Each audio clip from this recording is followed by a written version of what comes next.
kali ini saya akan mempresentasikan sebagai salah satu syarat untuk mengupload aksi nyata pada kegiatan implementasi kurikulum Merdeka yang dilaksanakan di LPMP tanggal 10 dan 14 Oktober 2022. Di sini saya presentasikan sesuai dengan yang saya pahami. Topik pertama adalah mengapa kurikulum perlu diubah. Sebelumnya kita sudah beberapa kali ya, selama saya menjadi guru, saya sudah mengalami kurikulum GBTP ya Bu ya. Terusnya ada apa? Yang terakhir itu Kutilas, kurikulum 13 ya sekarang. CBSA. Tapi kalau di BSA, kalau tidak saya belum mengalami ASP ya, saya alami. Jadi iya, dan terakhir kita berubah lagi nih kurikulumnya menjadi kurikulum Merdeka. Sebenarnya apa sih pengertian dari kurikulum? Bisa Bapak Ibu lihat di sini berdasarkan Undang-Undang Nomor 20 Tahun 2003 tentang Sistem Pendidikan Nasional Pasal 1 Butir 19, yaitu kurikulum adalah seperangkat rencana pengaturan mengenai tujuan, isi dan bahan pelajaran serta cara yang digunakan sebagai pedoman penyelenggaraan kegiatan pembelajaran untuk mencapai tujuan pendidikan tertentu. Itu dari pengertian dari kurikulum. Selanjutnya, mengapa kurikulum harus berubah? Jadi kalau kurikulum itu sifatnya dinamis Bapak Ibu, mengikuti perkembangan zaman.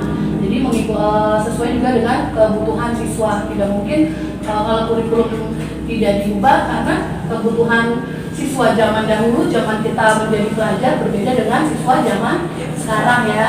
Jadi dikembangkan atau diadaptasi sesuai dengan konteks karakter murid demi membangun kompetensi sesuai kebutuhan mereka ini dan masa depan. Jadi sesuai dengan perkembangan zaman. Selanjutnya, kenapa kurikulum harus dirubah? Karena kurikulum merupakan alat untuk mencapai tujuan pendidikan nasional. Kurikulum merupakan pedoman guru dan siswa agar melaksanakan proses belajar mengajar yang baik dalam rangka mencapai tujuan pendidikan. Jadi kalau bahasa saya kurikulum ini sebagai apa ya? Sebagai dasar kali ya, dasar bagi kita dalam melakukan kegiatan belajar mengajar. Karena di kurikulum itu terdapat mulai dari kita diatur alokasi waktu, terusnya apa sih tujuan pembelajaran setiap kelasnya, dan juga capaian pembelajaran.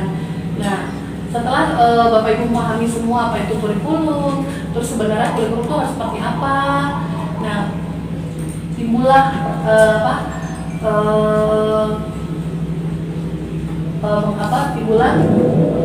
pertanyaan bahwa kenapa sih kurikulum harus diganti? Yaitu satu, agar relevan dengan perkembangan zaman. Zaman dulu mungkin ketika kita belajar, kita hanya guru kita mengajar tuh hanya biasanya sih kebanyakan menggunakan metode ceramah ya. Gitu. Terus kita belajar di kelas, jarang kita belajar di luar kelas, kecuali kalau misalnya kayak kegiatan pramuka gitu di luar pelajaran yang kita pelajari sehari-hari. Terus juga dulu akses internet mungkin sudah ada tapi sangat mahal gitu. Susah lah diaksesnya gitu. Terusnya kenapa kurikulum perlu dirubah? Agar dapat memenuhi kebutuhan belajar murid kita ini, apalagi ketika pandemi ya, ketika pandemi berlangsung itu memang sangat mendadak dan mau tidak mau siswa belajar di rumah. Nah itu kita belajar sama guru dan siswa juga sama-sama belajar mengenai belajar online gitu. Walaupun pasti ada plus minusnya lah mengenai pelaksanaan belajar online. Tapi dengan yang tiba-tiba tersebut pasti ada hikmah yang dapat kita ambil. Salah satunya mau tidak mau guru merancang bagaimana walaupun belajar di rumah tapi tetap menyenangkan, tapi siswa tetap mendapatkan pelajaran yang bermakna, terus juga pelajarannya tetap berkelanjutan.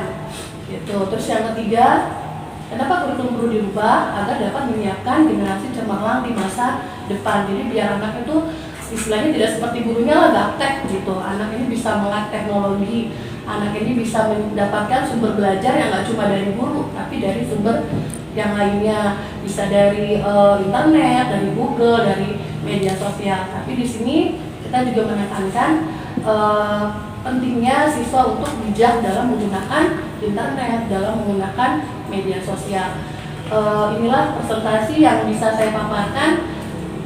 Ada yang perlu ditanyakan atau kita buka tanya jawab? Ada Pak? Boleh kita sama-sama sebenarnya ya? Ya, Pak. Ya, terima kasih kepada Ibu Risno atas kesempatannya yang ingin saya tanyakan. Apa sih, ini kan tentang perubahan kurikulum ya. Jadi semuanya harus berubah, jadi ya. Tiba-tiba ketika kita sudah berubah, ya, sedang enak-enaknya lah menjalankan kurikulum, tiba-tiba berubah lagi, gitu kan? Sepertinya kalau di apa sih negatifnya, gitu. Kalau tadi kan manfaatnya dari perubahan kurikulum, gitu. Positifnya ya dari perubahan. Sekarang yang saya tanyakan, pastinya ini akan ada negatifnya, ya, sisi negatifnya. Nah, di sini sisi negatifnya ya kita semua sedikit banyaknya juga tahu, tapi di sini pasti akan berubah di bagian mana gitu dari negatif dari perubahan kurikulum ini. Ya, kalau sisi negatifnya mungkin bisa kita baru mau belajar nih, baru mau nih pertilas, tiba-tiba kok ganti lagi.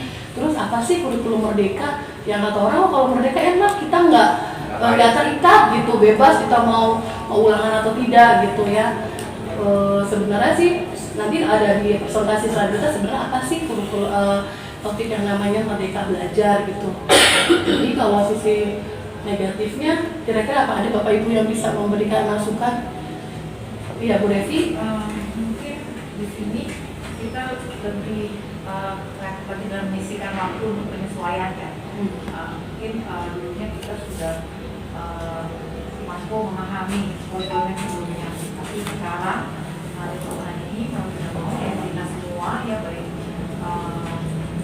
semua warga sekolah ya, guru dan orang tuanya sebagai pendukung dari siswanya itu harus bisa menyiapkan waktunya untuk penyesuaian kurikulum baru ini ya. Memang butuh pengorbanan juga ya, terutama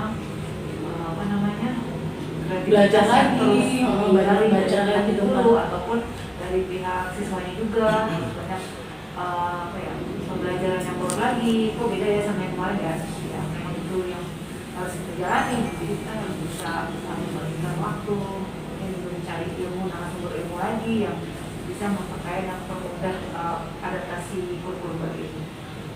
Iya, dan apa di sini juga kalau misalnya sekiranya memang presentasi saya kurang memuaskan Bapak Ibu bisa memanfaatkan platform Merdeka Mengajar yang dikeluarkan dari Kemendikbudristek. Di sana banyak contoh-contoh asesmen, video-video pembelajaran, dan grup-grup perkumpulan para guru lah intinya yang sama-sama ingin belajar gitu di kurikulum yang baru ini. Tapi yang ingin saya tanya, apakah kita sama-sama nih setuju tidak dengan mengapa sih kurikulum perlu diubah? Yang menurut saya sih kenapa kurikulum perlu diubah, karena satu, supaya kita sama dengan perkembangan zaman. Yang kedua, agar dapat memenuhi kebutuhan belajar murid. Yang ketiga, agar dapat menyiapkan generasi cemerlang di masa depan. Apakah kita satu suara nih, atau mungkin ada tambahan yang lain gitu, alasannya kenapa kurikulum perlu diubah? Gimana nih Bapak Ibu? Ataukah memang setuju dengan menurut saya sih ya perlu diubah karena ini gitu yang sudah saya paparkan di depan? Atau ada tambahan yang lain? Mungkin alasannya tambah lagi nih Bu, nggak usah seperti ini gitu. Kenapa perlu diubah seperti ini gitu? Mungkin gini Bu ya. Tadi yang ditanyakan Bu Ipa itu dampak negatifnya gitu. Memang kalau dampak positif memang kita secara logika memang harus, dan memang suatu kewajiban kita harus mengikuti perkembangan zaman. Berarti sekarang eranya sudah era digitalisasi. Tapi kalau melihat sisi negatifnya itu ada beberapa hal. Yang pertama seperti tadi disampaikan Bu Pak, lagi enak-enaknya ikuti berubah. Sedangkan kita untuk kurikulum kita harus punya target. Apalagi sekolah itu punya target kurikulum, misalnya pakaian sekian, lulusan sekian dan sebagainya. Itu memerlukan waktu untuk dalam mengejar target. Yang kedua, fasilitas yang mungkin kalau di era sekarang ada yang beberapa daerah yang belum memenuhi. Kalau di Jakarta, yang terjadi di kota Jakarta memang mungkin secara keseluruhan bisa memenuhi fasilitas, tapi di daerah-daerah terpencil mungkin belum terpenuhi fasilitas tersebut. Yang ketiga, yang seperti Ibu sampaikan ini, sosialisasi kurikulum baru itu memerlukan waktu yang tidak sedikit.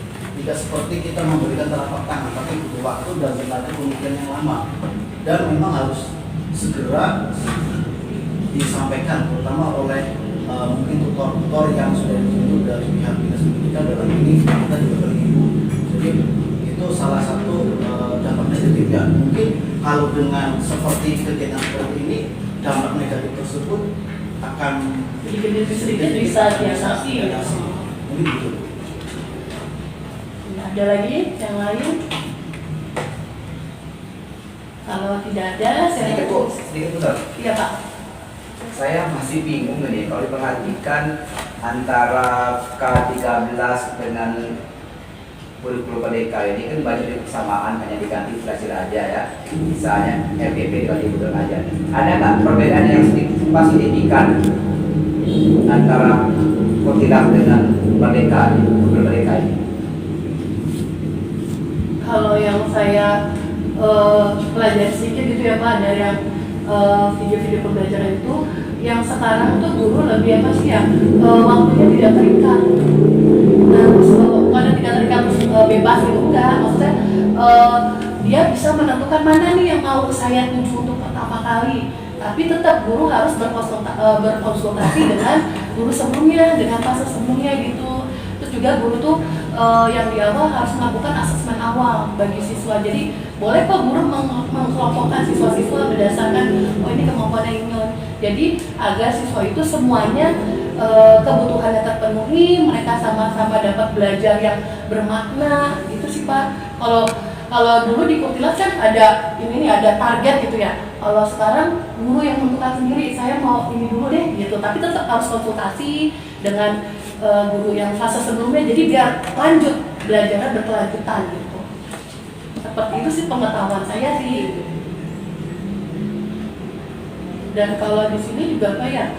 Jadi nilai tidak, maksudnya target PKKM itu tidak terlalu ini gitu. Maksudnya nggak dibikin utamakan gitu ya? Oh, jadi ya intinya biar anak sama-sama inilah, sama-sama punya kesempatan untuk belajar bermakna gitu kan. Mungkin bisa ditambahkan Bu. Kalau secara nyata yang gampang aja ini ilmu orang bodoh, kalau di kurikulum Merdeka sekarang tidak ada lagi namanya IPA IPS dulu ya. Jadi IPAS itu yang pertama. Yang kemudian kedua, mata pelajaran bahasa Inggris menjadi pilihan di dalam kurikulum Merdeka. Soalnya kalau kita ada, tapi di Kurtilas juga pilihan mau iya, bahasa Inggris. cuma kan kalau di Kurtilas itu kan ini Bu, PLPJ dengan mengata bahasa Inggris. Kalau sini kan menjadi pilihan. Walaupun kita nggak pilih nggak apa-apa. Tuh. Yang kemudian kita di dalam kurikulum Merdeka bisa memilih mata pelajaran sendiri kan Bu. Saya kelas 1. Ya, apa yang mau kita mau musik, tari dan sebagainya itu kan bebas memilih. Ya. Kalau dulu kan kalau dari kurikulum kan ya ini loh mata pelajarannya gitu. Tari terus semua tari, tapi kita sekarang memilih. Terus kemudian sampai kan per fase Bu ya. Iya, per fase. Dan saya tambahkan ya Pak Heri, kenapa di kelas 4, 5 dan 4 dulu ya kurikulum Merdeka berkelas 4, kenapa ada IPAS gitu di lebur materi IPS dan IPAS, karena di SD ini mereka baru kemampuannya baru dasar, konsep kontekstualnya baru dasar, jadi makanya dilebur. Nanti ketika SMP atau fase berikutnya baru lebih dipelajari lagi gitu. Kemarin sih bilang itu kenapa kok dilebur menjadi pas gitu.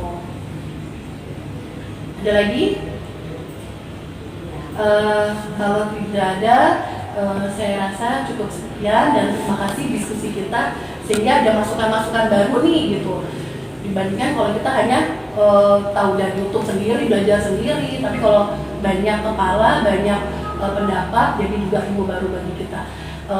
Cukup sekian dan saya mohon maaf dengan kekurangan dalam presentasi, baik dalam penyajian maupun tutur kata. Wabillahi taufiq wal hidayah. Wassalamualaikum warahmatullahi wabarakatuh. Waalaikumsalam.